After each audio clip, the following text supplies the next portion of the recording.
RPN, the Roddenberry Podcast Network. This episode of Mission Log is brought to you by ExpressVPN. Protect your online activity today and find out how you can get 3 months free at expressvpn.com/missionlog. Mission Log, a Roddenberry Star Trek podcast. Episode 313, The House of Quark.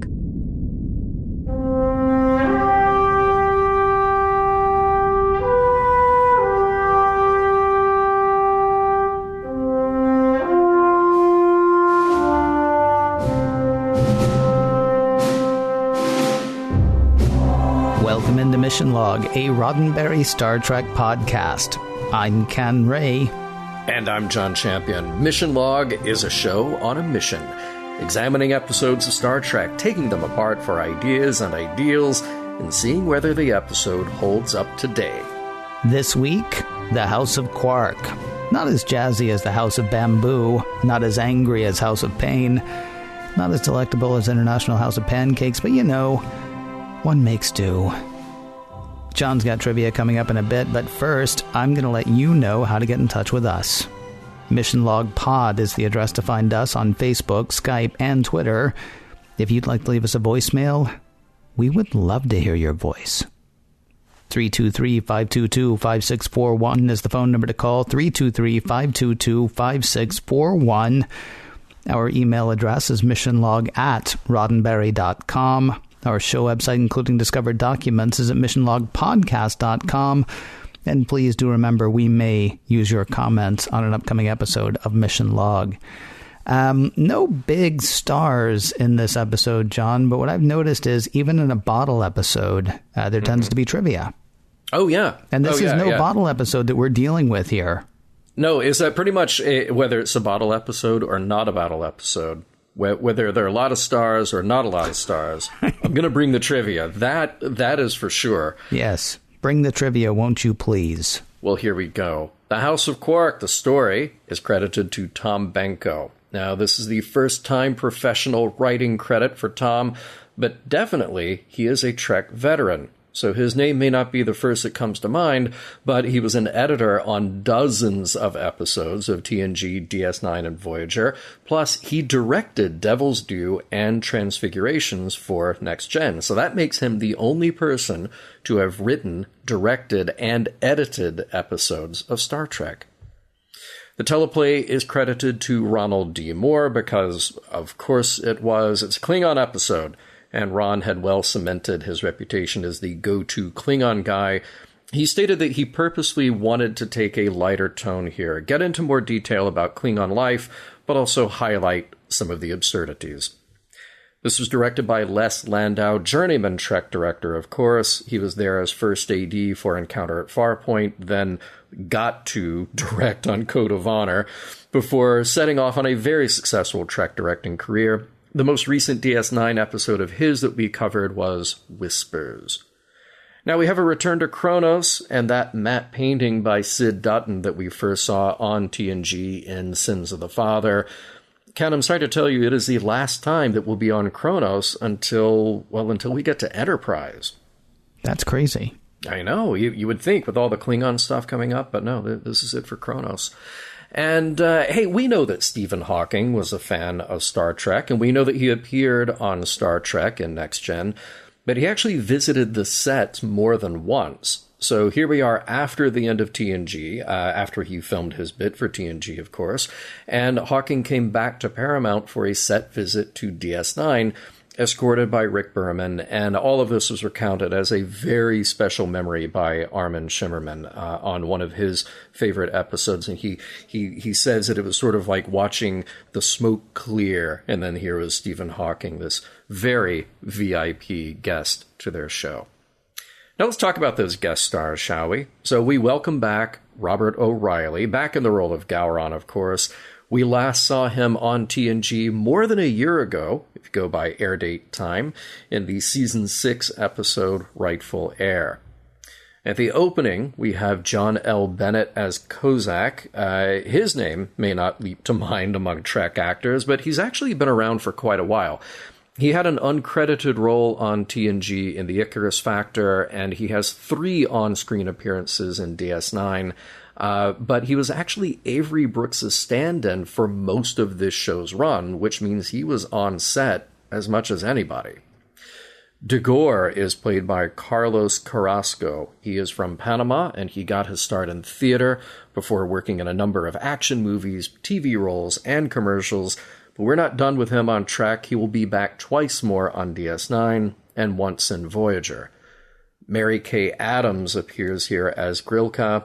You may have seen Mary Kay on Babylon 5 as Natoth, but she has appeared a number of times in soap operas, like her recurring role on The Guiding Light. What? Yep. Who'd she play? Kidding. Who'd she play?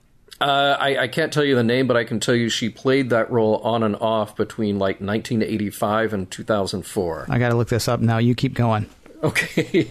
Now, we will see Mary Kay one more time on DS9 as Grilka.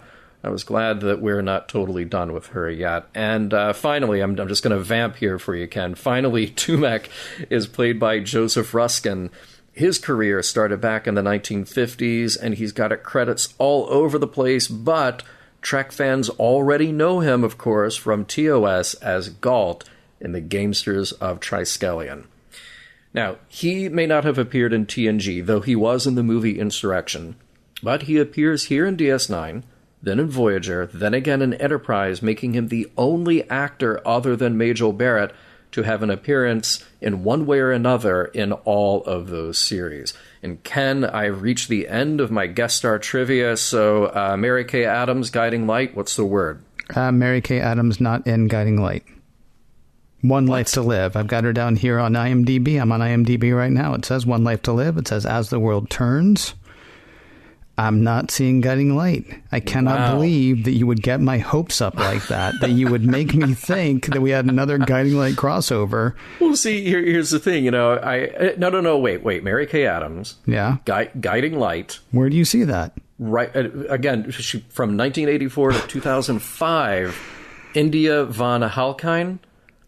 India von Halkine Spalding. I remember India. Spalding. I remember India. Why is she not showing up here? One of you, either you or IMDb is mocking me right now. I'll tell you what, during the break, we'll try to figure out which one. I couldn't just make up India von Halkine.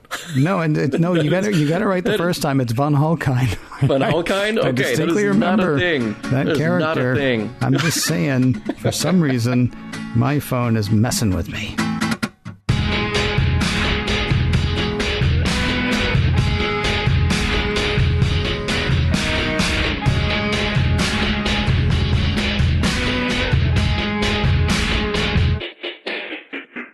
Less soulful than the House of Blues. Less scary than the last house on the left. Less restrictive than the House of Corrections. More reputable than a House of Ill Repute. More sturdy than the House of Usher. Less organ than the House of the Rising Sun. This is the House of Quark. Prologue. Tensions with the Dominion are driving Quark's business into the ground. 9 p.m. and things are dead. Except for this one deadbeat Klingon who soon ends up dead. Accidentally killed in a drunken tussle with Quark over his bar tab. Act 1. Dead Klingon in Quarks is a bit like a train wreck. Nobody can look away. Sensing a chance to revive his business, Quark lays out a new story. He killed the Klingon in self-defense, because apparently the best bars in the galaxy are the ones where the owner may kill you. Of course, Odo doesn't buy Quark's story, but Quark stands by it. Even once he finds out that the Klingon he killed, Kozak, was the head of a powerful Klingon family. Are you sure you don't want to change your story? Before other members of his family come for revenge? With business suddenly booming, Quark stands by his story. Now order something, or make way for some paying customers. While Quark's business is booming, other concerns aren't faring as well. A lot of Bajorans have gone back to Bajor, leaving just Nog and Jake Sisko in Deep Space Nine school. So Keiko O'Brien has closed the school. She can tutor the 2 remaining students, but they're not enough to keep the school open. Act 2. Hey, remember that thing Odo was worried about? Someone from Kozak's family coming after Quark for revenge? Meet Dagor, Kozak's brother. He wants to know exactly how Kozak died, and fearing for his life, Quark is ready to tell the truth. But Dagor doesn't want to hear the truth. He wants to hear that Kozak died an honorable death, in personal battle, so Quark tells him that instead. It's not a happy ending, but at least it's honorable. No need to kill Quark. Back at the O'Brien's quarters, Miles has prepared a lavish dinner in honor of "I'm married to the most wonderful woman in the galaxy" day. I think this might be a made-up holiday, meant to take Keiko's mind off her having, seriously, nothing to do. They have a good night. They have a very good night. Then they have a nice morning. But as he's leaving, Miles sees Keiko slip quickly back into being unhappy. Back in Quark's, say hello to another of Kozak's family. It's Grilka, Kozak's widow. "Hey, listen, no need to worry," says Quark. "Kozak died an honorable death, like a warrior." Drawing a knife, Grilka suggests Quark defend himself, which sends Quark scurrying, which confirms what Grilka suspected. Quark did not kill Kozak in personal combat. Yeah, Quark confesses he lied. Grilka figures he must be a pretty good liar, having fooled everyone. In fact, she wants him to put his gift for lying to work for her. So she knocks him unconscious and takes him to Kronos, the Klingon homeworld. When Quark comes to, Tumek, Grilka's advisor, explains. Dagor asked Quark to say that Kozak's death was honorable so he could lay claim to Kozak's house and property.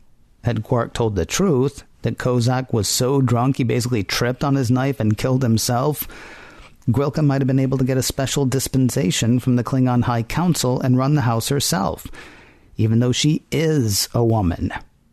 So nice job. Grilka's got a plan, though, and literally before he knows what's happening, Quark is told to repeat a few words in Klingon after Tumek and finds himself married to Grilka. Act 3. Back on Deep Space Nine, O'Brien has a favor to ask of Commander Sisko. Can he please have an old cargo bay for Keiko? He's figuring she might want to open an arboretum. You know, use her botany skills for the first time since the series began. Sisko thinks Cargo Bay 21 would be ideal. At the Klingon High Council, Dagor is making his play for Kozak's fallen house. Gowron's about to give the move his blessing when Grilka shows up, married to Quark, and laying claim to Kozak's house herself. Weird though it may be, Grilka has followed Klingon law. As the one who won in combat, Quark's entitled to his new position. Gowron has to allow it. The House of Kozak has fallen, henceforth to be known as the House of Quark. Quark. Act 4. Now, time for the next stage of Grilka's plan. Just one problem, there is no next stage of her plan. Quark has an idea. Why not tell me what's going on and maybe we can think of a plan? Here's the sitch. Kozak squandered a lot of his family's wealth. Gambling, bad investments, like you do. A lot of the money owed is owed to Dagor. If he gets Kozak's property, he also gets power. Lots of it. Maybe enough to get a seat on the Klingon High Council. Right. Quark may be able to figure an angle if he can see all of the House Kozak books, and those of Dagor as well. Grilka says trying to catch Dagor in ledgers and money is not the Klingon way, though Quark points out that the Klingon way hasn't really worked out for anybody so far. Can't hurt to have a look. On Deep Space Nine, Miles is showing Julian the plans for the Arboretum that he's planned for Keiko. It looks great. Won't work. Dude, she doesn't want a hobby, which is what Julian thinks the Arboretum would be for a trained botanist like Keiko. How happy would Miles be, a chief engineer, if he was given a workshop in which to putter? She's a botanist. Until she can be a botanist again, Julian doubts Keiko will ever be truly happy. Back on Kronos, Quark's time with Kozak and Dagor's books has paid off. Sifting through the figures, it looks like Dagor has been manipulating House Kozak's finances to weaken it and strengthen his own house. Grilka is outraged. Dagor should have declared his hostilities. Come at them like a warrior. Why? Asked Quark. That would have just risked damaging the things he wanted. the property and holdings of House Kozak. When Quark says he can prove all of this to the Council, Grilka is grateful. So grateful that she'll forgive Quark's clumsy sexual advance rather than break every bone in his body, which would be her usual reaction. Before the Klingon High Council, Quark's explanation is not going over well. Gowron wants to cut to the chase. Dagor has been accused of using money to bring down a great house. Rather than answer that charge, Dagor levels another at Quark, that he lied about Kozak's death being honorable. Kozak tripped and fell on his own knife. Here to testify, the only other witness to the fight, Quark's brother Rom. Act 5. When the going gets tough, Quark and Rom try to run away. But Grilka and Tumek stop their escape. She appeals to Quark's honor. He, of course, has none.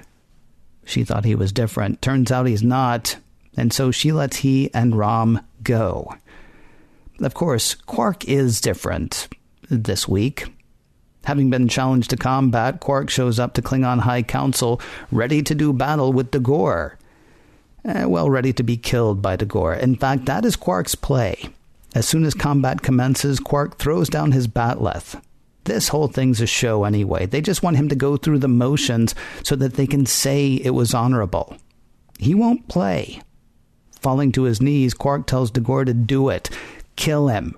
Just be sure when you tell the story to your children, your grandchildren, tell them how you executed an unarmed Ferengi half your size. Dagor has absolutely no problem with that, and he raises his bat'leth for the killing blow. But Gowron does have a problem with it. If he can murder an unarmed Ferengi for personal gain, then everything Quark said was true. Dagor has no honor. And with that, Gowron and the rest of the Council turn their backs on Dagor. Considering the circumstances, Gowron figures there's enough here to grant Grilka the special dispensation. She will be allowed to lead her house on her own. Quicker than he was married, Quark is divorced. Then it's a quick kiss with the ex, and Quark is a free Ferengi. Oh, and Miles found a job for Keiko, like a botany job. There's an expedition on Bajor, surveying an area that's never been studied. It'll be 6 months, but Miles says he'll be fine, and Keiko can take Molly with her. Keiko's resistant. Not because she doesn't want the gig, but because she made a promise to stay with Miles and make things work on Deep Space Nine. But Miles says he wants her to be happy. Business at Quark's is dying off again, though Rom says money isn't everything. Quark has respect now. Then he asks Quark to tell the story again, about the time he risked his life before the Klingon High Council. The end. Well done. Thank you. It's all vivid in my mind again. Thank you very much. I appreciate that. By the way, because I know people are wondering, I know people are worried, it was neither my phone nor you that were messing with me. It was IMDb. They've changed something in their formatting, which I hate, and rest assured I will be giving them a bad review on Rotten Tomatoes. Are we still on this? No, here's the thing. Kay? Yeah, but here's the thing. I knew I would forget, and I know people would be like, "What's wrong with him?" It's right there, because it is. It was actually her very first credit. It's weird. This whole thing was built for me. The picture of her in IMDb is of her from this episode of Deep Space Nine. The first credit listed is Guiding Light, and yet somehow I managed to miss the whole thing. So you had me doubting myself, which is very difficult, because I keep thinking, did I see another title and just you were on my mind, so I wrote down the Guiding Light instead. Yeah. That I just wanted to do that for you. It is my hope that by the time we're done with Mission Log, I will have that effect on people, that everywhere they go, everything they see, Guiding Light, Guiding Light, Guiding Light. It'll be like the Mandela effect, but for the Guiding Light. Sure, if you want. Yeah. Or it could also be like Being John Malkovich, maybe, where by the end of it's Guiding Light, Guiding Light, Guiding Light. Sure. Yeah. Hey, should we do Star Trek stuff now? Yeah, if you want to. Okay, so Morn. Morn, he's having a good night. Yeah, it's a good night for Morn, indeed. He gives the thumbs up. I love that. Got a special lady friend. I'm looking forward to seeing how it works out between these two because, last call at a bar, that's usually the start of a long-lasting. Yeah, but we got a rule of acquisition out of it. Rule number 286, when Morn leaves, it's all over. Yeah, it's not real, but I wish it was. I wish that was real. Because I like the idea that Morn is such a renowned barfly that there's like a whole rule of acquisition just for him. That would be so good. So, hey, here's a question. Keiko, really intently working on her bonsai tree, says that she closed the school because the Bajoran kids went back to Bajor, and then she's only off Jake and Nog. And I'm trying to picture that conversation, like Jake and Nog show up for school, and she's like, "Oh, it's just you two? All right, we're closing the school." I mean, because you're not worth it. Yeah, it was interesting because she said, I told them I would tutor them, and I'm like, well, how are they going to know if they need tutoring? Right. Because what are they studying? And is anybody giving them tests or anything? Like Jake's about to put a fork in a socket. I picture Nog there going, maybe we should ask Mrs. O'Brien if this is a good idea. I have an idea. Yeah. We have tutoring, but we do it during structured hours in the same place where we have resources we can use throughout the week. That's an interesting idea. What would you call something like that, though? I can't. I don't know. Keiko's tutor house for kids. Maybe this was like always in the contract, though, because she was not a teacher anyway. I mean, it became a thing. It's actually kind of interesting to me because did she have anything to do with the Arboretum on the Enterprise? I honestly can't remember. No, I don't think that we ever saw. Okay, all right. Maybe we heard of it because there was a lot of time where she would not have been botanying on the Enterprise, right? Mm-hmm. I mean, there has to be. They're not at a planet all the time. They spend more time between planets, I would think, than on them. Oh, sure. Yeah. I don't know. It was strange. Well, I mean, we'll talk more about Keiko later. I feel certain their whole situation. But I will say, whatever that computer-assisted design thing that he was using on the pad, that's like iPad stuff right there. Like I wish I could remember how futuristic I actually thought something like that looked at the time, because I'm seeing it now and I'm like, I want to buy that app. Is it like $5.99, $6.99, 99 cents in the App Store? I'm there. Right. And even the shape of that pad that he had was very much like as of this recording, modern iPad Pro. As of this recording. The geometry of that thing. That's right. Kids from the 2057s, an iPad wasn't a thing you swallowed back in the day. No, it was a thing you held like a caveman and drew on like a caveman. Oh man, that scene with Quark being confronted by Dagor on the station is just great. In an episode that has many great scenes, that was a real standout. I love. Essentially, it comes down to let me just tell you whatever you'd like to hear. Okay, that is what I'd like to hear. Yeah, like that thing from Raising Arizona. Yeah. You're not just telling us what we want to hear, are you? Yeah. No, sir, because we just want to hear the truth. Well, then I guess I am just telling you what you want to hear. Right. Yeah. It was fun when he did that. And then him trying to figure out, okay, what does everybody want to hear at this point? Yeah. Yeah. Well done. Yeah, really fun stuff. Hey, you know what? Look, back to Keiko and Miles. I can't help myself. He tells her, you're 5 minutes early. The canapes aren't ready yet. They literally come out of a replicator. Or not. Well, I mean, because he's got all the other stuff going. And pretty much the job at that point is use the chopsticks to move something from one place to another place, which, again, the replicator could have done. It's true. Yeah. Well, I'm married to the most wonderful woman in the galaxy. Day only happens whenever it needs to happen, though. So you want to appear to put in a little effort at least.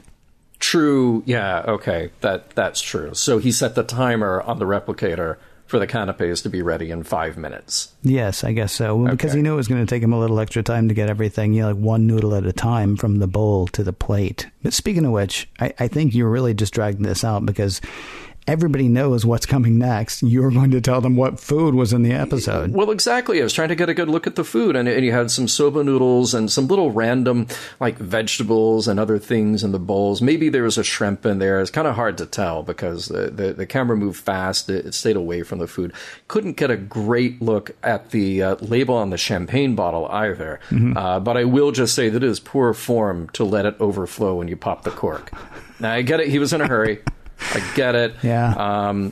Also, shout out to plomeek soup. Yeah, no, that was actually, it was with a bit of basil. Oh, yes. Yeah. How refined. Yes, indeed. I know this whole thing, by the way, is just your push for the remaster still. What was 100%. left on the table? Yeah, coming in 2025. That's my guess. 2025, 2027. Look for our Kickstarter, whatever thing any minute now. So Miles goes to Cisco and says, I would like a cargo bay.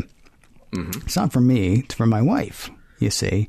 And Cisco's like, cargo bay 21 should be good. The ODN conduits are shot and the security systems never worked. That'll be perfect for Keiko. By the way, Chief, I think you might want to be able to fix the ODN conduits and security in cargo bay 21 now. Yeah. It's kind of interesting because he's complaining about, that place is a real hey, wait a second. Yeah. That was on my list of stuff to do, wasn't it, Commander? I'm sorry. Let me get right on that after Keiko builds her. Read them. Yeah. Ooh, yeah. Oh, man, that little curtsy that Quark does when he enters the Klingon Great Hall for the first time just kills me. I love that little physicality. Remind me, was that something that he does before the Grand Nagus? I can't remember. Oh, boy, you may be right. Yeah, he's kind of, yeah. Well, I mean, we know that he leans and he kisses the stick, the walking stick there. Yeah. But I feel like that's a thing that we've seen him do before, but I can't remember where exactly. Yeah, it was really funny. And there was such a great line when Grilka says, I'm going to let you take your hand off my thigh instead of shattering every bone in your body. Not only a great line, but his laugh at the end of that was just wonderful. Yeah. So good. Yeah. So good. Go on. Sure. I got more. No, and we're going to come back to this again. Keiko, it would make you so happy? Take our kid away and go away for 6 months. Yeah. That's going to make you so happy. Where was she, by the way? Where was Molly in this episode? It's inconsequential, clearly. I guess it must be. Let's see. I got a school for Jake and Nog and other there one. were kids from Bajor. Other one. I can't remember. It seems like there's one that we're forgetting. I didn't mean to laugh when I was doing the recap, but the first time I saw it, and then every time I saw it after that, I was like, well, again, we're going to talk about this in a minute, so we probably shouldn't write this second. Okay, well, we'll mention the little stuff. A sweet moment with Rom asking Quark to tell the story again at the end. Yeah. I love the way that was played, so kudos to Max and Armin for that. And let's see, a couple of Klingon things. Man, their divorce rituals, maybe we have a lot to learn from them. Really, really short and to the point. And here's the thing that I was wondering. If maybe part of growing up Klingon is rehearsing the choreography for shunning dishonorable Klingons. I mean, you watch them, they do it in sync. It's perfect timing. They do it in order. They go around the room. It is so spot on. Yeah, it's like if Busby Berkeley was a Klingon. Mm-hmm. Yeah, that joke, by the way, is for like 1.5 of you.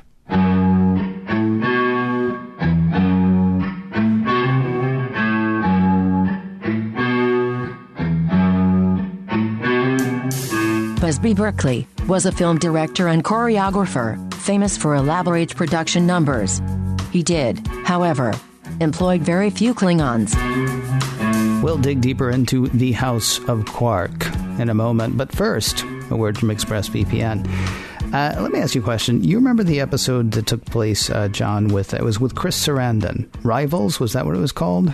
Oh, sure, yeah. Where and how it worked was Chris Sarandon would sit in Quarks, and he would listen to people talk, and then he would take the information that he picked up in Quarks, and then he would use that against people, and he'd steal their money or take over something or something. He was a bad guy. Mm-hmm. But it didn't seem like he was a bad guy. All he was doing was sitting there listening to people, maybe talking to them occasionally, right? Yeah. Okay. Your local coffee shop that gives you free Wi-Fi, your local hotel that gives you free Wi-Fi, any place that gives you free Wi-Fi that's not your house, right? That's like that episode. Well, wait a minute. So Chris Sarandon, a.k.a. Jerry Dandridge, is listening in on my internet activity when I'm at a coffee shop? It's possible. I'm not saying it's happening every time, but it's possible, because here's the thing. If you take your computer and go onto public Wi-Fi, you're at much greater risk than if you're using something like a virtual private network. Like ExpressVPN, for example. With ExpressVPN, the information you send and receive stays between you and the website to which you're connecting. That means bad guys won't get your banking information. You don't have to worry about Chris Sarandon, John. Good. I'm tired of worrying about it. Yeah, aren't we all? Yeah. Protecting yourself with ExpressVPN costs less than $7 a month. It is rated the #1 VPN service by TechRadar, and it comes with a 30-day money-back guarantee. So if you ever use public Wi-Fi and want to keep your information secure, ExpressVPN is the solution. Protect your online activity today and find out how you can get 3 months free at expressvpn.com/missionlog. That's EXPRESSVPN. expressvpn.com/missionlog for 3 months free with a 1-year package. Visit expressvpn.com/missionlog to learn more. And a big thanks to ExpressVPN for sponsoring this week's show. Hey, before we get into other stuff, let's spend a little time on Kronos. You want to? I do. Okay, because we don't get to go back for it's like 2 whole series from now, practically. I know. It's going to feel like a long time. It's okay, though, because there's going to come a point in the future where you just can't even get away from Kronos. Just everything is Kronos all the time. Everything is Kronos, yes, indeed. I like it. Nice pronunciation. Thank you. Good. Thank you very much. Yeah, hopefully I won't forget that in 10 years. I guess I'm a little bit surprised at the idea that women still don't have much power, even after the Duras sisters, because, I mean, they just came in like a lion, a couple of lions, a couple of lionesses even. But it's still fun to see Klingons sort of manipulate each other just by saying honor whenever it suits them. Also, I wonder, do Klingons not read their bank statements? Why would they need to? Well, no honor insolvency. There's nobody would be dishonorable enough to steal, apparently. Oh, that's good. That's the idea, anyway, right? Yeah, I guess so. But there was something interesting in that sort of that battle, and I do, going into this, having learned that Ronald D. Moore wanted to have fun with it. It's not satire of the Klingons. He just wanted to sort of lighten the mood a little bit. And I think you can't help but accomplish that when you have Robert O'Reilly as Gowron, just because he's sort of chewing the scenery all the time. Mm-hmm. And then you introduce a character like Quark in there who's clearly going to be out of his element. But there is a moment in this ersatz trial going on where Quark is accused of just being a liar. Mm-hmm. And then the solution is, well, we better just fight it out. I found it to be fun and terrifying and a little bit funny, just because it seems to me that, this is perfect for Klingon. But there's also, as we always say, that they are us, the alien species on Star Trek are us. It just seems like anytime there is an issue of any importance that is debated, and anytime there's a side with evidence, like here you've got Quark, he did the homework. He said, right. Show me the bank records, show me the ledgers. I'm going to show you what's going on here in black and white. That immediately puts him at a disadvantage against the side that has drama, that has the emotional appeal, because the Klingons are much, it's like, oh, this thing with the numbers, boring. Yeah. We're just going to fall back on our tried and true, which is, oh, you said that? Now we're going to fight. That's how we'll solve this. Yeah. And thank goodness nothing like that ever happens. No, ever. And for Gowron, by the way, Gowron, good for him for stepping in. I just wondered how many other Klingons in that room would have enjoyed seeing, a batleth go right through Quark. It's interesting that Gowron well, he's not. I'm confusing him with the other one. So it was Kahless that came, and he was going to be the spiritual leader, but Gowron was going to be the leader. Is that correct? Okay, yeah. Because it's sort of surprising that Gowron did step in at that point. I would have expected Kahless to be the one, or somebody who was really guided by Kahless to be the one, because the question of honor versus the question of power, I mean, that's always been kind of a weird thing with the Klingons, right? That's what happened in Sins of the Father, I guess it was. When they knew that Worf's dad was not who they thought, but it would have been too damaging to let it go on. Yeah, they didn't care. Right. And so, well, it's not they didn't care. They just, they weren't going to do anything about it. They cared. They cared. I mean, I would say their thoughts and prayers were certainly with Worf at that time. Yeah, but they did, of course, have to Busby Berkeley back on him, if you know what I'm talking about. And if you don't know what I'm talking about, well, I had to double check and make sure that I knew what I was talking about as well. Honestly, I sort of moved. I had my thoughts on that whole thing to the next segment. And so if you're cool, we can actually just go ahead and talk about, what Spock might say, the women. Yeah, well, let's move along, because we got to work Grilka into this. But then I think we're going to spend a little more time with the real A-plot here, which is definitely not the A-plot. Yeah. but yes. Here's the thing. I know that Deep Space Nine is not TNG or TOS. I know that Deep Space Nine is not the show that says we're going to tackle, gender issues, or we're going to tackle racism, or we're going to tackle, in sort of the same kind of way. And yet both of the stories here, I mean, do have a bit to say about gender roles. I'm not sure where I am on where they come out, though. I mean, I think Grilka should absolutely be allowed to run her own house. And certainly the story gets to the place where she is allowed to run her own house.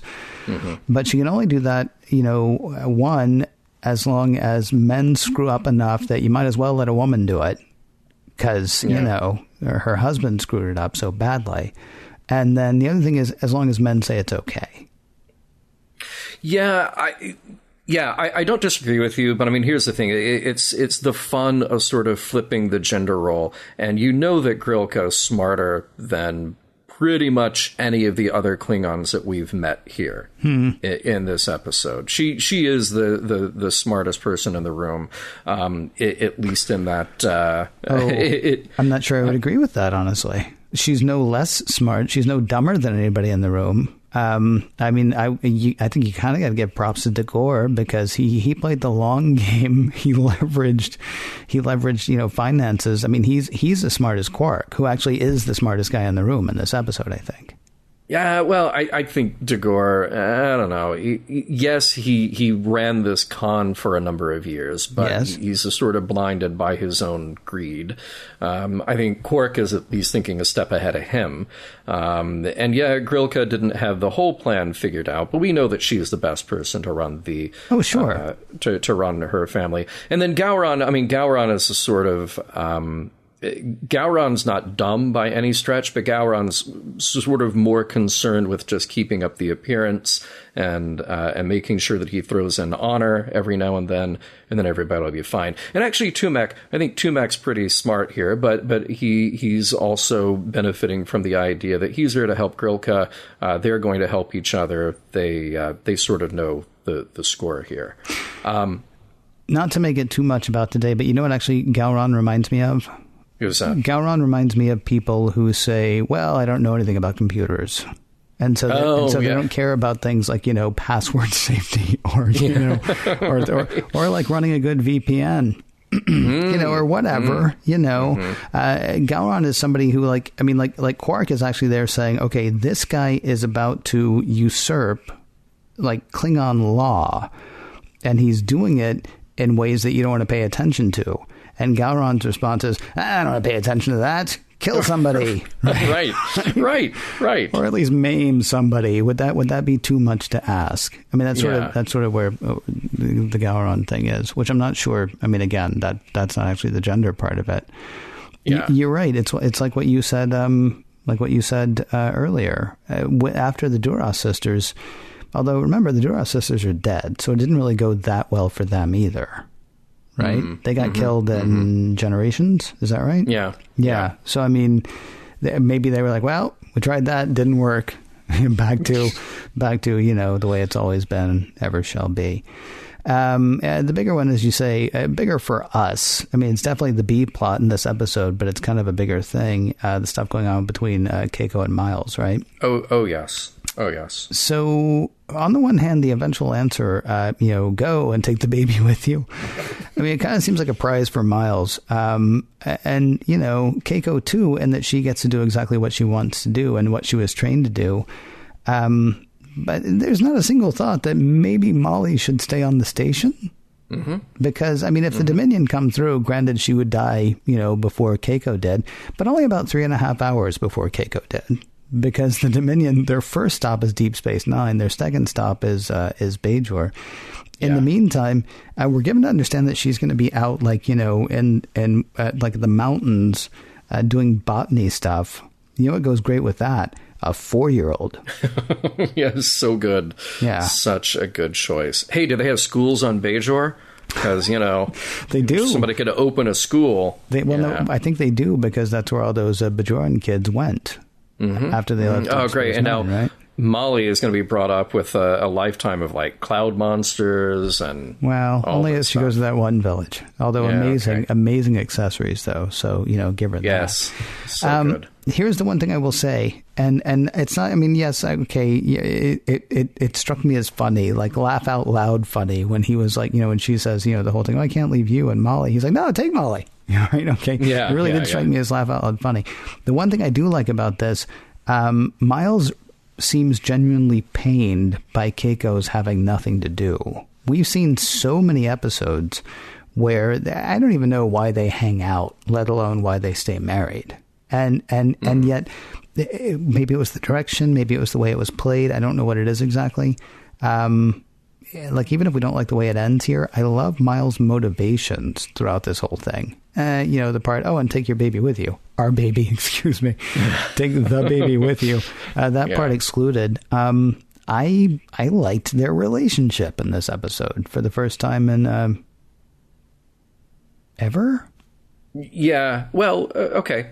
Yeah, that's fair. I mean, I kind of came down on this similar to where you did, where my note was that I'm left not really feeling sure about how I should feel about that storyline.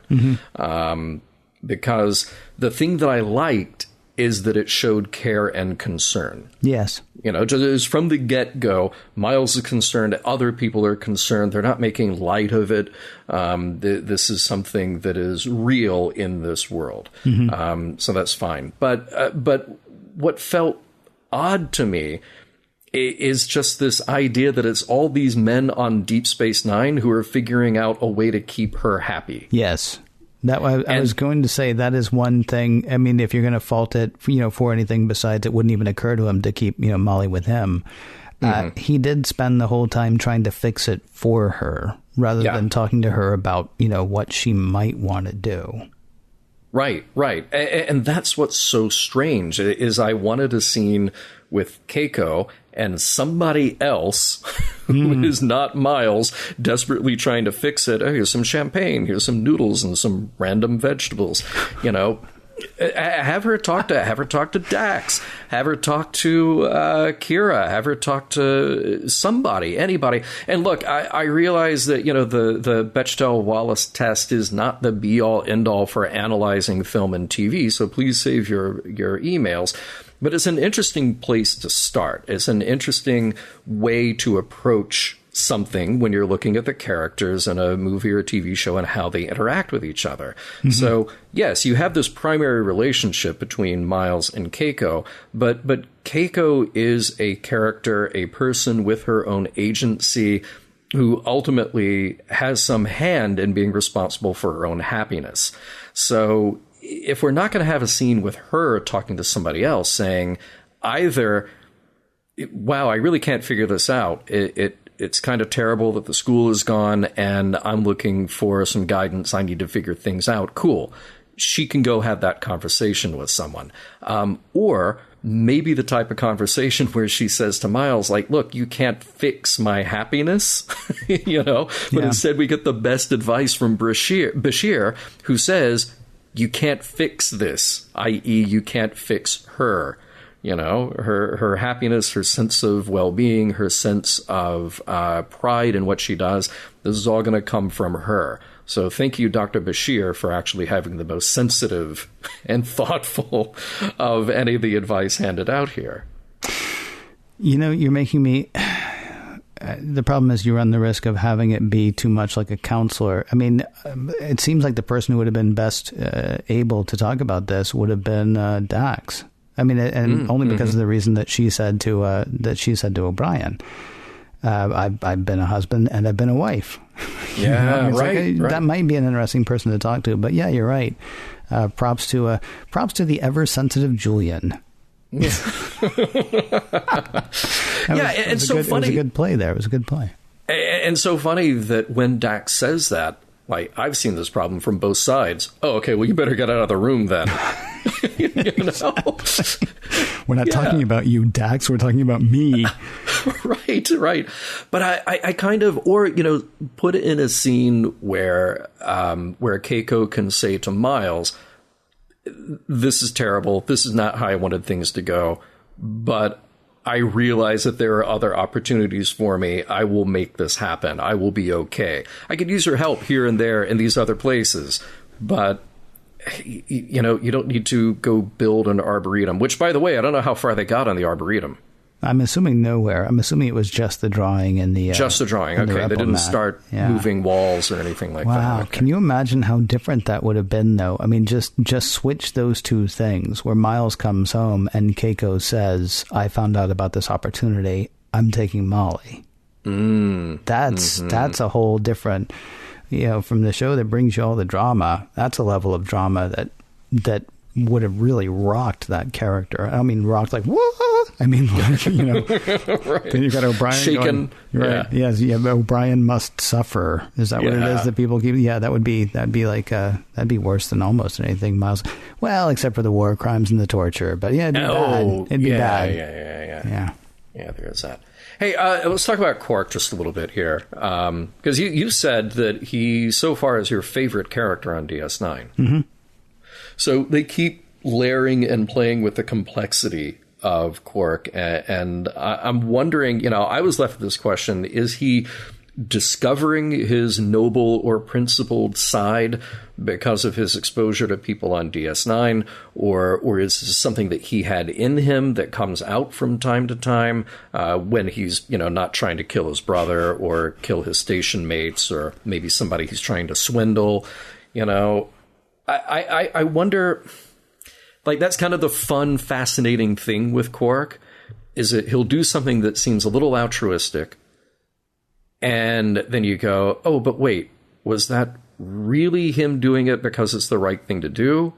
Or it was the convenient thing to do that happened to work out in this altruistic way? Well, when he came back actually to save Grilka, I mean, he tells Rom later that was his last card. But he didn't have to play that card. He had already pushed back from the table.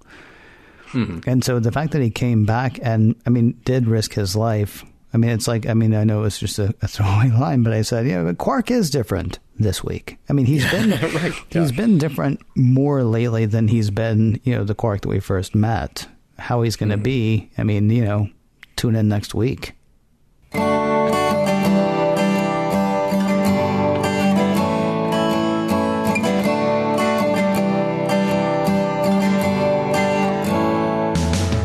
There is a house on Old Kronos they call the House of Quark. Nothing like a Klingon house. The difference is quite stark.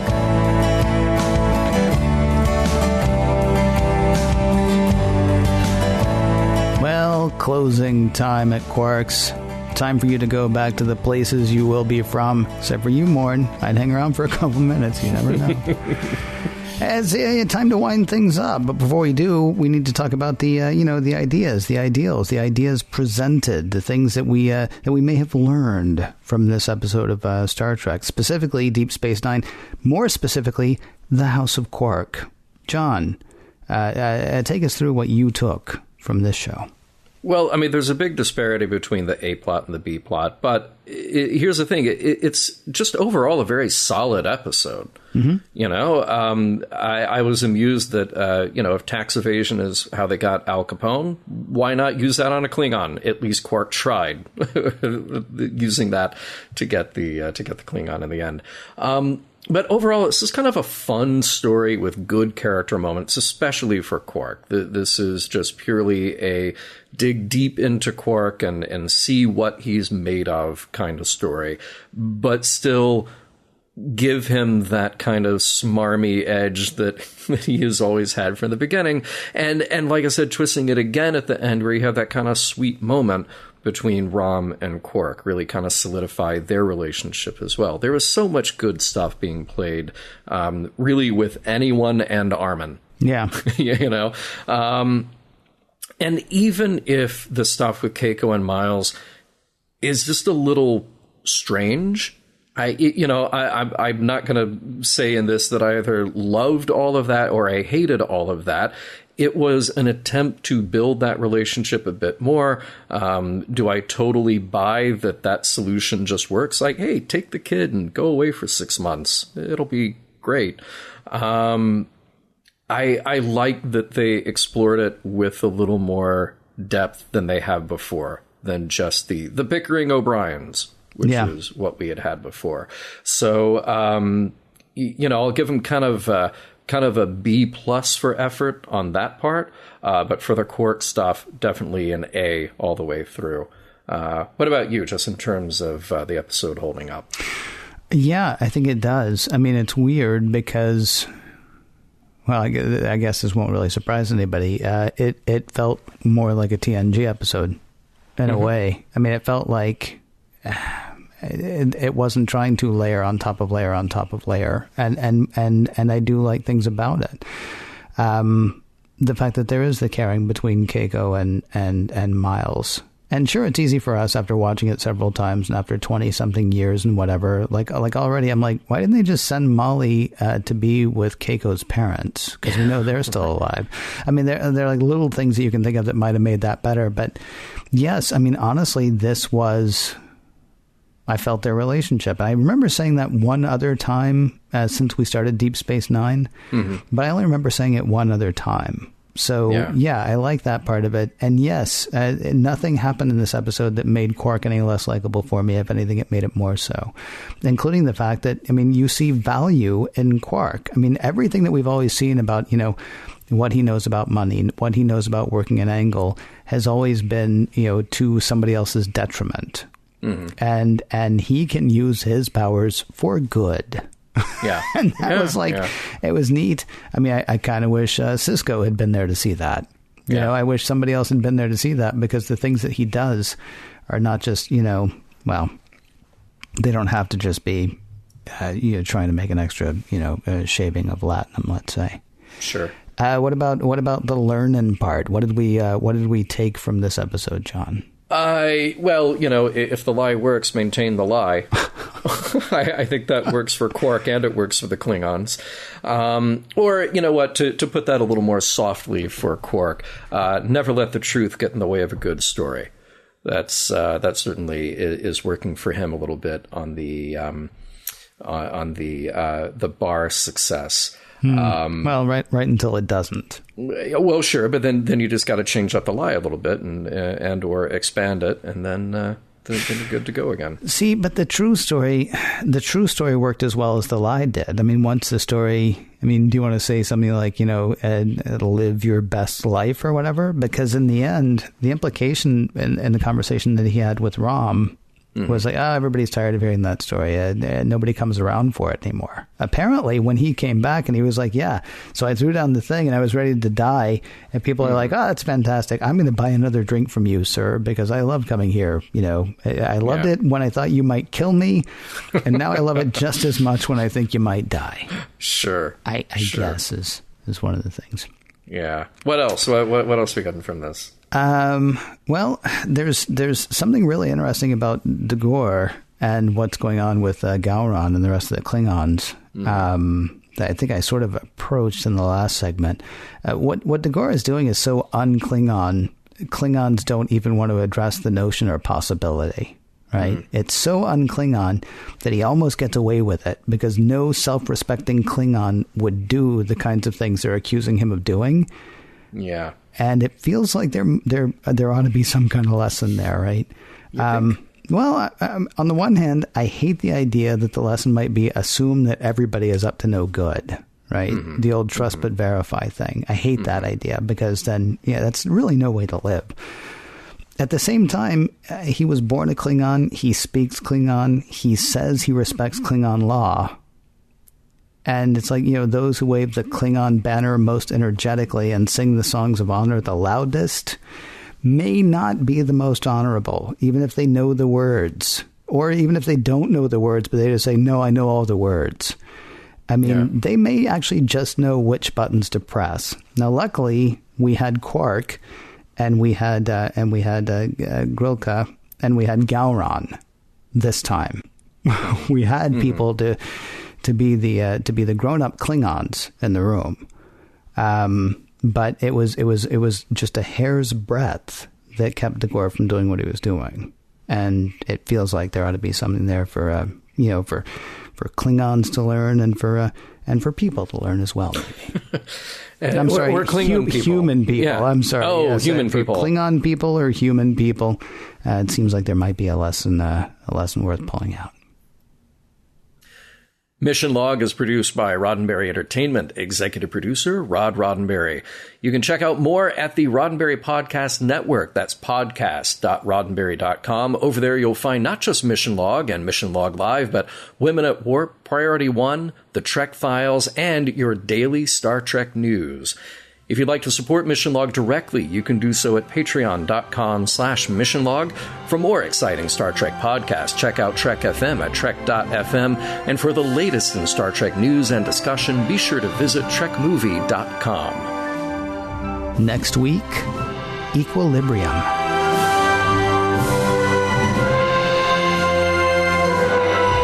Some of the music for Mission Log provided by Warp 11, online at warp11.com, and from the album Messages by Key Theory, free to download at kitheory.com.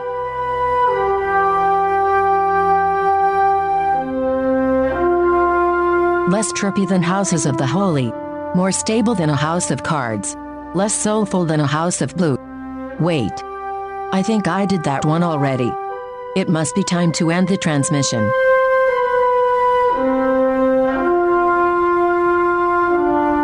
End transmission.